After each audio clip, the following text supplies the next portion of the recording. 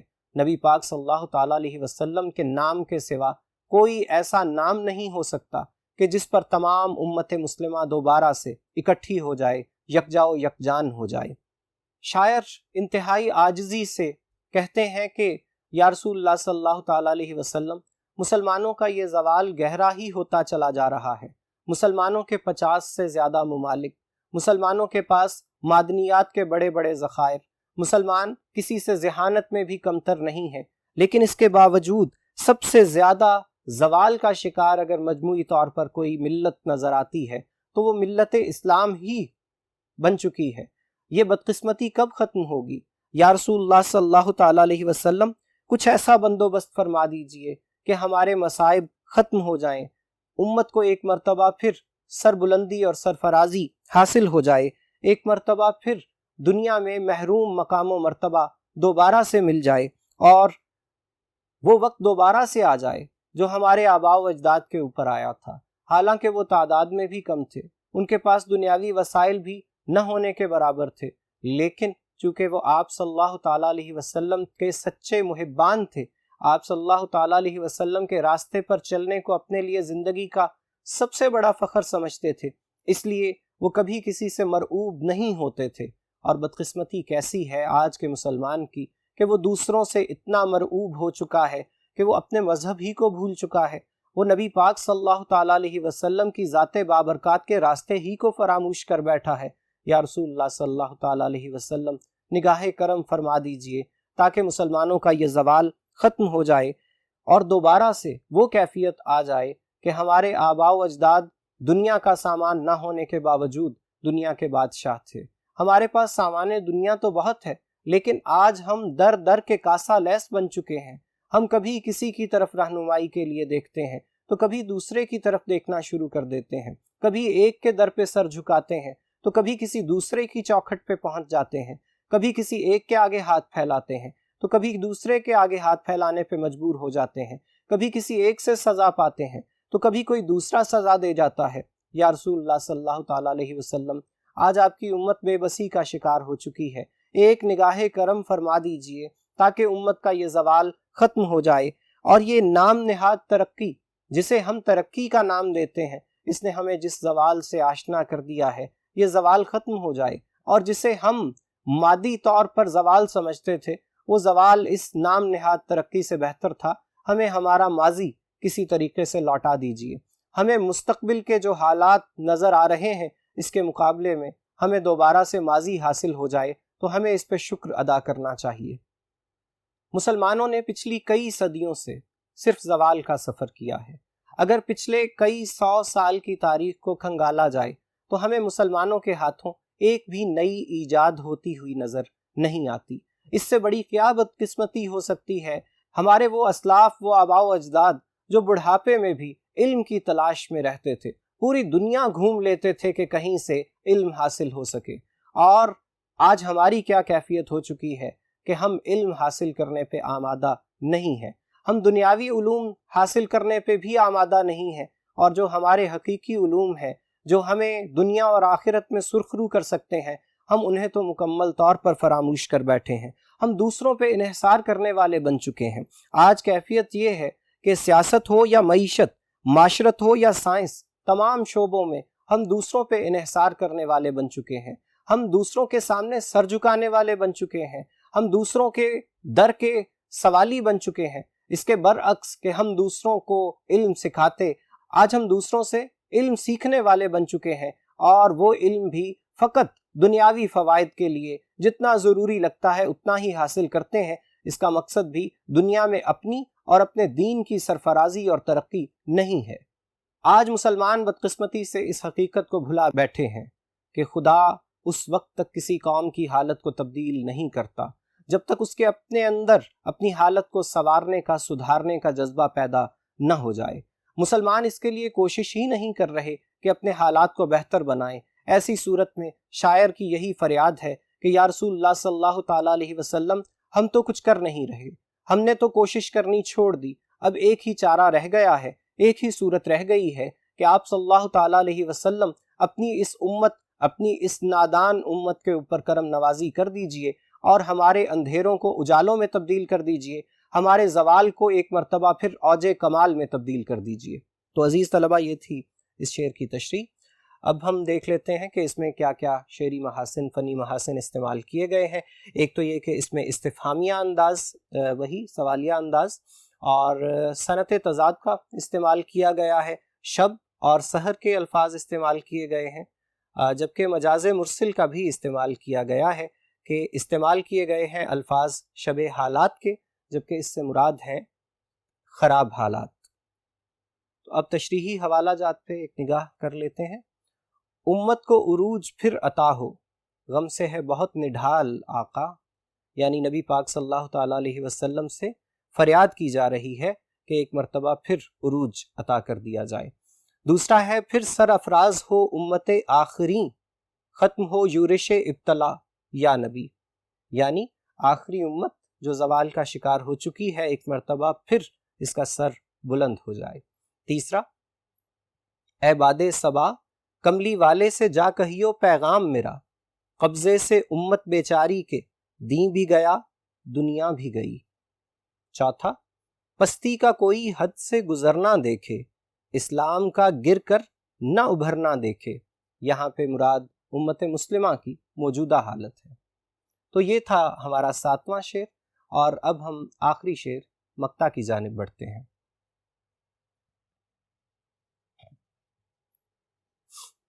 جی، اور اب 8واں شعر مقطع۔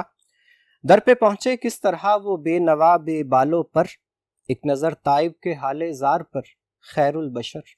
الفاظ کے معنی دیکھ لیجئے۔ در دروازہ، بے بالوں پر محتاج بے یار و مددگار، حال زار خراب حالت، بے نوا بے سہارا بے آسرا، نظر کرنا توجہ کرنا۔ اس شعر میں تخلص استعمال کیا گیا ہے، حفیظ تائب صاحب کا تخلص تائب، اس لیے اس شعر کے امتحان میں تشریح کے لیے آنے کے امکانات تو خاصے کم ہیں، لیکن ایسی کوئی ضمانت نہیں دی جا سکتی کہ یہ شعر کبھی تشریح کے لیے نہیں آ سکتا۔ تو آپ لوگوں کو اس کے لیے ضرور ذہنی طور پہ تیار رہنا چاہیے، اور اس کو ایک دفعہ اچھے طریقے سے ضرور دیکھ لینا چاہیے اس کی تشریح کو۔ تو آئیے ہم ایک نگاہ کر لیتے ہیں اس شعر کی تشریح پر۔ کسی بھی مسلمان کی زندگی میں سب سے بڑی خواہش یہ ہوا کرتی ہے کہ وہ اللہ کے گھر خانہ کعبہ کو اور نبی پاک صلی اللہ تعالیٰ علیہ وسلم کے روضہ اقدس کو دیکھ لے، وہ اللہ کے گھر اور نبی پاک صلی اللہ تعالیٰ علیہ وسلم کے روضہ پر حاضری دے لے۔ نبی پاک صلی اللہ تعالیٰ علیہ وسلم کی ذات مبارکہ کی کسی مسلمان کے لیے کیا اہمیت ہے، نبی پاک صلی اللہ تعالیٰ علیہ وسلم سے محبت اور عشق نہ رکھنے والا مسلمان تو مسلمان ہو ہی نہیں سکتا۔ وہ شخص کامل مومن ہے ہی نہیں جب تک اسے دنیا اور دنیا کی تمام چیزوں اور دنیا کے تمام انسانوں سے زیادہ محبت نبی پاک صلی اللہ تعالیٰ علیہ وسلم سے نہ ہو جائے۔ اسی وجہ سے ہر مسلمان کی زندگی کی سب سے بڑی خواہش یہ ہوتی ہے کہ میں کم از کم ایک بار اور زیادہ سے زیادہ بار بار نبی پاک صلی اللہ تعالیٰ علیہ وسلم کے در دولت پر حاضری دیتا رہوں۔ لیکن یہ حاضری کیسے ہو سکتی ہے؟ اس حاضری کی فائل وہیں سے بنتی ہے، وہیں سے اجازت ملتی ہے، جس کے نتیجے میں انسان وہاں پہ جاتا ہے اور نبی پاک صلی اللہ تعالیٰ علیہ وسلم کے روضہ مبارک کی جالی کے سامنے کھڑا ہو کر عاجزی سے درود و سلام پیش کرنے کا شرف حاصل کرتا ہے، اور اس کی حالت ایسی ہوتی ہے کہ آنکھوں سے آنسوؤں کی جھڑی رواں ہوتی ہے۔ مسلمانوں کی جذباتی وابستگی مدینہ المنورہ کے ساتھ ایسی ہے کہ مسلمانوں کا بس چلے تو مدینہ منورہ کی خاک کو اپنی آنکھوں کا سرما بنا لیں۔ ہر مسلمان کے دل میں یہ خواہش پائی جاتی ہے کہ میں جاؤں اور نبی پاک صلی اللہ تعالیٰ علیہ وسلم کی مسجد کو دیکھوں، اس مسجد میں نماز ادا کروں، اس مسجد میں بیٹھ کر اللہ کا ذکر کروں اور اللہ کی کتاب کو پڑھوں۔ جب بھی کوئی مسلمان وہاں جاتا ہے، جیسے ہی وہ نبی پاک صلی اللہ تعالیٰ علیہ وسلم کے شہر میں قدم رکھتا ہے، اس کے دل کی کیفیات ہی تبدیل ہو جاتی ہیں۔ اور حفیظ تائب صاحب ایک سچے عاشق، انہوں نے اس شعر میں اسی خواہش کا اظہار کیا ہے کہ کاش کچھ ایسا ہو سکے کہ میں بار بار نبی پاک صلی اللہ تعالیٰ علیہ وسلم کے در دولت پر حاضری دے سکوں، اگرچہ دنیاوی طور پر میرے پاس کافی سامان نہیں ہے، میری بے سر و سامانی کی کیفیت ہے، لیکن پھر بھی مجھے بلاوے کا انتظار ہے، اور اس کی وجہ یہ ہے کہ نبی پاک صلی اللہ تعالیٰ علیہ وسلم کے روضہ پر حاضری دینے کے لیے دنیاوی سامان ضروری ہے ہی نہیں۔ جن کا بلاوا آ جاتا ہے، ان کے ہاتھ میں کچھ بھی نہ ہو تو بھی وہ وہاں پہنچ جاتے ہیں، اور جن کا بلاوا نہیں آتا، ان کے پاس دنیا کی بادشاہتیں ہوں، دنیا کا مال و دولت ہو، اس کے باوجود وہ وہاں جا نہیں سکتے۔ تو یہ شعر اس حوالے سے بڑا مشہور، جسے چاہا در پہ بلا لیا، جسے چاہا اپنا بنا لیا، یہ بڑے کرم کے ہیں فیصلے، یہ بڑے نصیب کی بات ہے۔ تو شاعر اس وقت کا منتظر ہے کہ جب نبی پاک صلی اللہ تعالیٰ علیہ وسلم کے دربار سے اس کے لیے بلاوا آئے۔ عزیز طلبہ، یہ تھی ہماری نعت، ہماری دوسری نظم جو آج ہم نے مکمل کر لی۔ امید ہے آپ کو تشریح کی سمجھ آ گئی ہوگی اور آپ امتحان میں یہ تشریح لکھ کر بہت اچھے نتائج لائیں گے۔ آج کا لیکچر یہیں پہ ختم ہوتا ہے۔ اب آپ لوگوں کے ساتھ ملاقات ہوگی اگلے لیکچر میں، تب تک کے لیے خدا حافظ۔